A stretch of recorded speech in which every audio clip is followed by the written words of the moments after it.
Have you ever heard that strange scratching sound in the dead of night? The one that seems to come from just beneath the floorboards, or maybe from the ground outside your window. For most of us, it's just the house settling or a stray animal. But for the people of Blackwood Creek, that sound was the prelude to a nightmare that would etch itself into their town's history forever. Our story begins in a place most people avoid after sunset, the old hillside cemetery. A place where the tombstones lean like tired old men, and the mist clings to the ground like a shroud. One particular night, under the cold, indifferent gaze of a full moon, a young man named Thomas was taking a shortcut home. It was a foolish choice, he knew, but he was late. As he hurried past the newer graves, something caught his eye. A mound of freshly turned earth.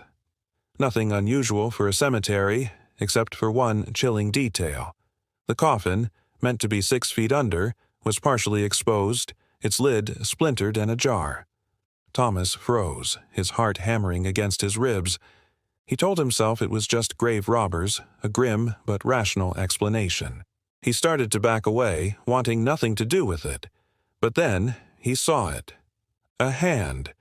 A woman's hand, pale as bone china in the moonlight, reaching out from the dark gap in the coffin. It wasn't a frantic, desperate grasp. It was slow, deliberate, its fingers gently curling and uncurling in the cold night air. The sight was so surreal, so utterly impossible that Thomas couldn't scream. He could only stare, mesmerized by the quiet horror unfolding before him. This was the grave of Alara, a young woman who had been buried just 3 days prior after a sudden, mysterious illness. The town had mourned her. Her fiancé, a wealthy merchant named Julian, had been inconsolable. But as Thomas watched that pale hand emerge, a chilling thought crept into his mind. What if Alara hadn't been sick at all? What if she hadn't been dead? The stories started to resurface in his memory, whispers he'd dismissed as gossip. Talk of Julian's jealousy, his controlling nature, the rumors that Alara had been planning to leave him for another. The hand retreated back into the darkness of the coffin, but the image was seared into Thomas's mind. He didn't run to the village shouting. Who would believe him? They'd call him mad or drunk. Instead, a different, more terrifying resolve took hold. He had to know the truth. Was this a ghost seeking vengeance or something far more tangible and horrifying? Was this a woman who had woken up in her own tomb? The mist swirled around the half-open grave, and the moonlight seemed to cast long, skeletal shadows that danced and pointed. The scratching sound he'd heard. It wasn't just the wind. It was the sound of fingernails on wood, the sound of someone trying to get out. The story of the hand in the graveyard spread not like wildfire, but like a creeping fog. It wasn't shouted from the rooftops, but whispered in hushed tones over tavern tables and behind closed doors.